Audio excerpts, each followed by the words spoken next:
Hello everyone, welcome back to another video. I want to talk to you about a couple of topics today. One of the most dangerous things is the escalation between Egypt and Israel.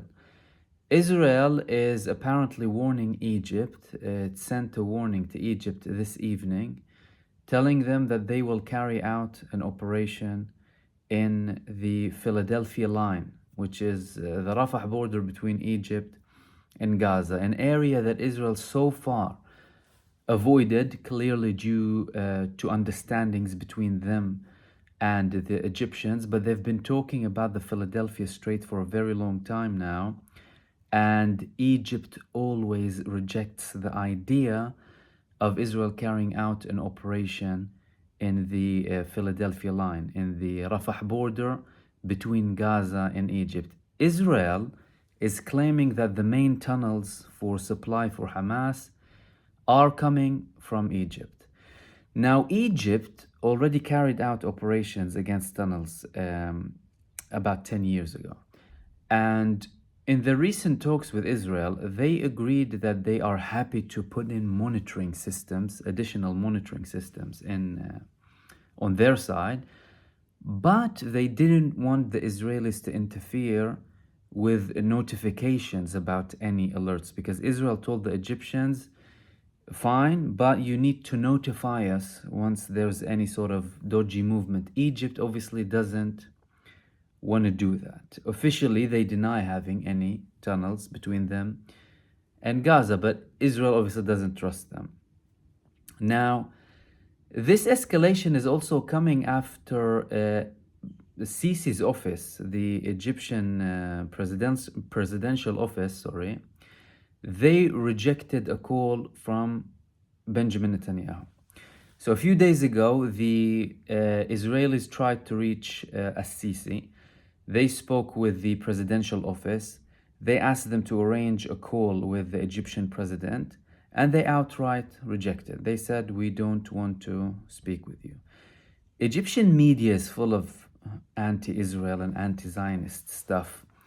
And the mood of the population in Egypt isn't very much reflected when it comes to the government. However, the government since the beginning of this war showed discontent when it comes to Israel.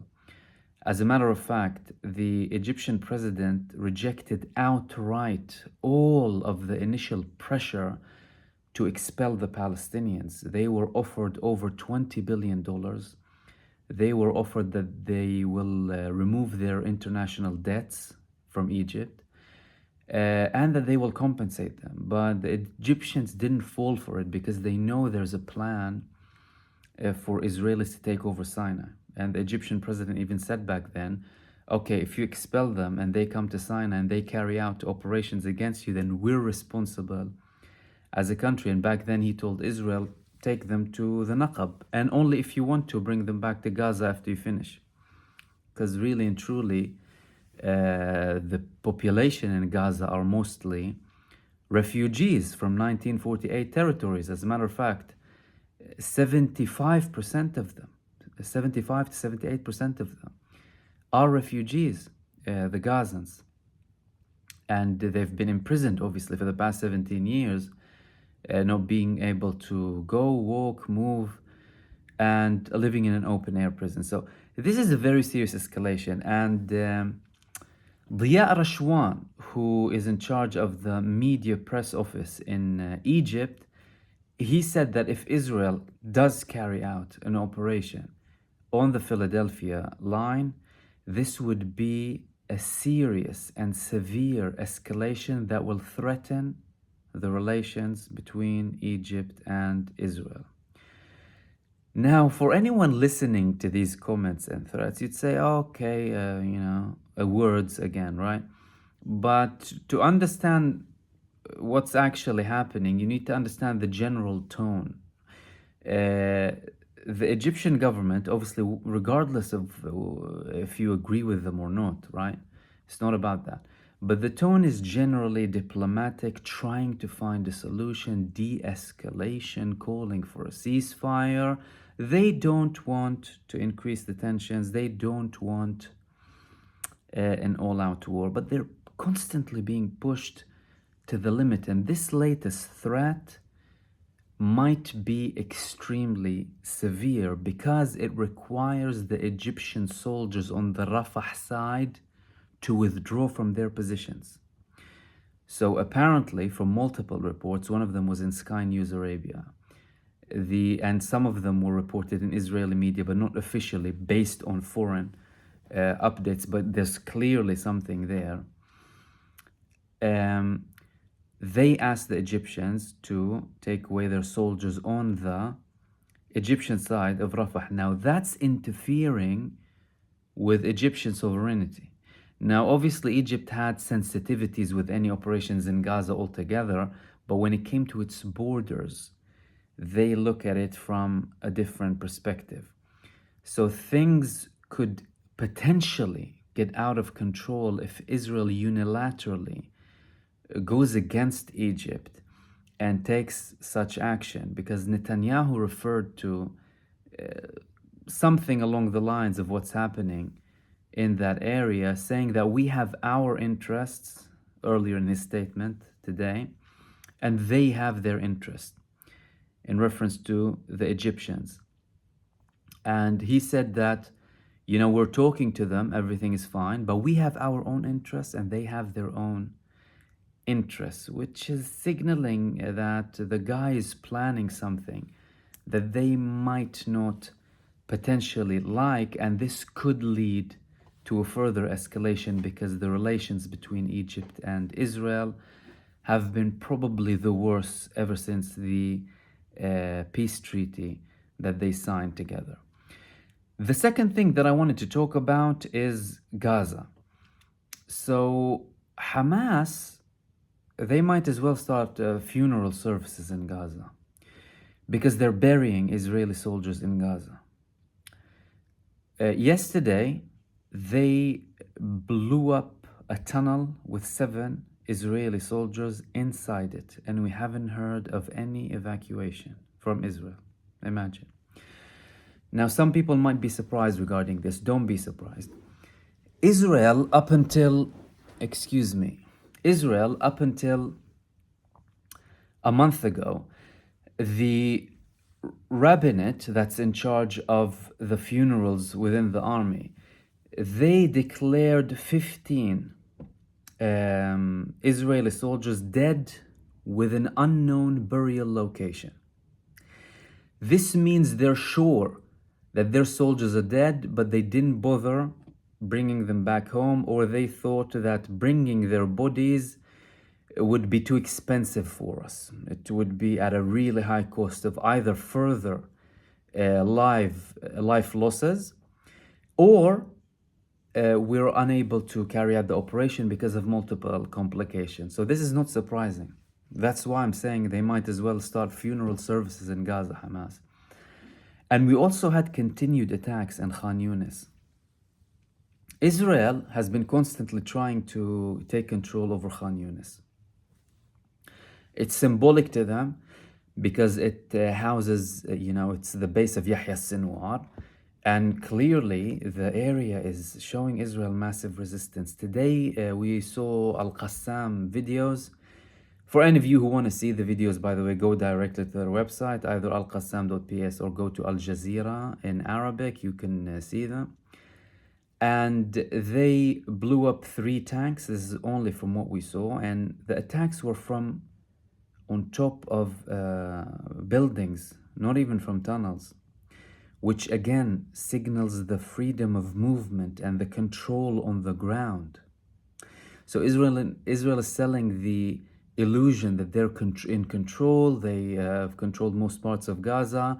They withdrew from North Gaza because they supposedly have everything under control, yet we have massive actions being carried out from the northern parts of Gaza even today. And Israel today had to partially invade from the east northern part of Gaza, so from towards the coast again. Clearly, because the Palestinian resistance is still there, because they have never gone away from the north despite all of the Israeli propaganda and lies. But they're trying to sell it out to the public as if they have some sort of an accomplishment when it comes to North Gaza when they have no accomplishment whatsoever. So they invaded that area again, but again, when it comes to the north, small invasions going out, small invasions going out.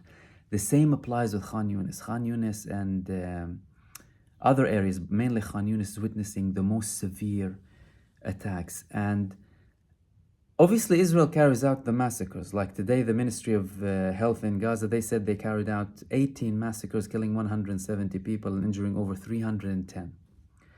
That's in the last 24 hours, right? Civilians. Because the resistance is still attacking them from everywhere.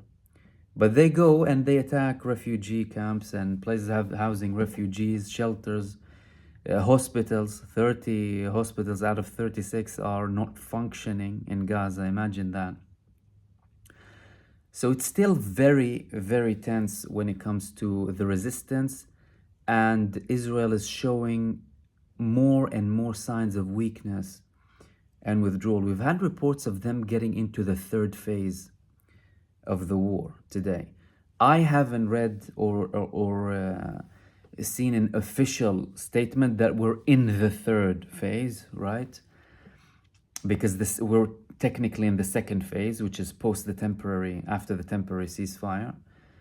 That's the second phase of the war. But we're hearing more reports that Yoav Gallant apparently said that we're in the third phase of the war, although I haven't heard it directly, so don't take that as a definite thing.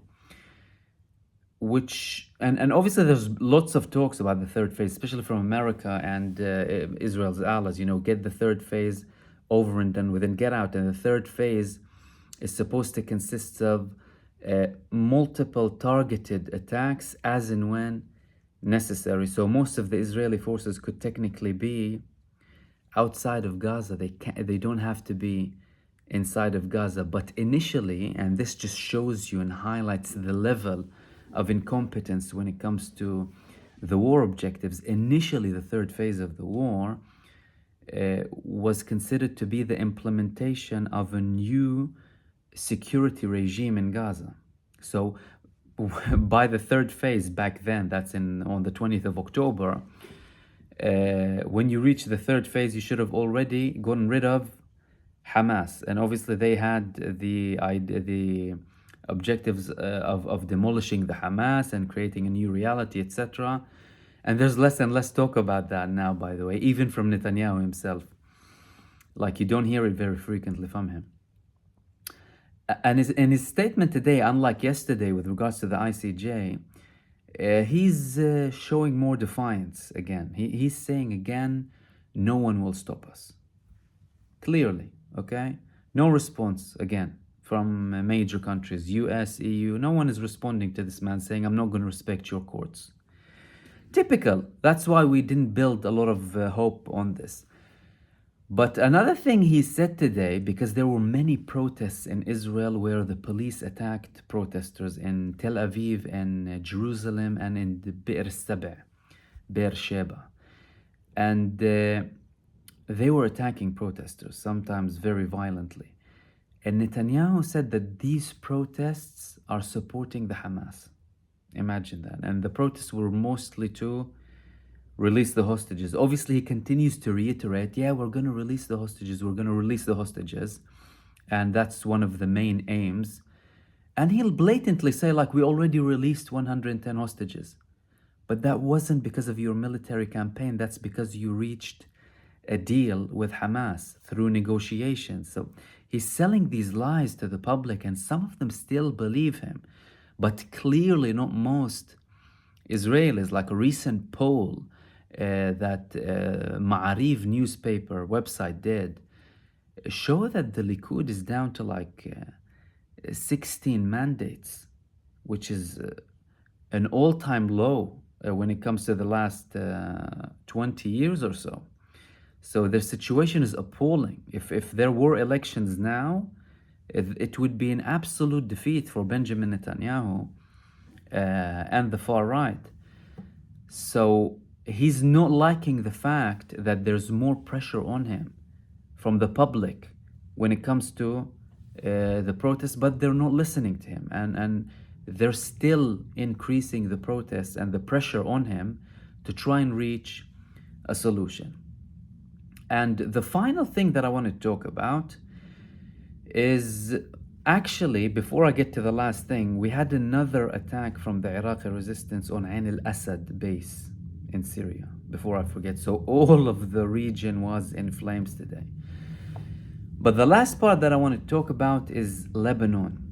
So Hezbollah introduced a new missile yesterday, at least during this war, obviously, which is called Falaq 1, Iranian developed and manufactured missile, and it has like a rotating battery.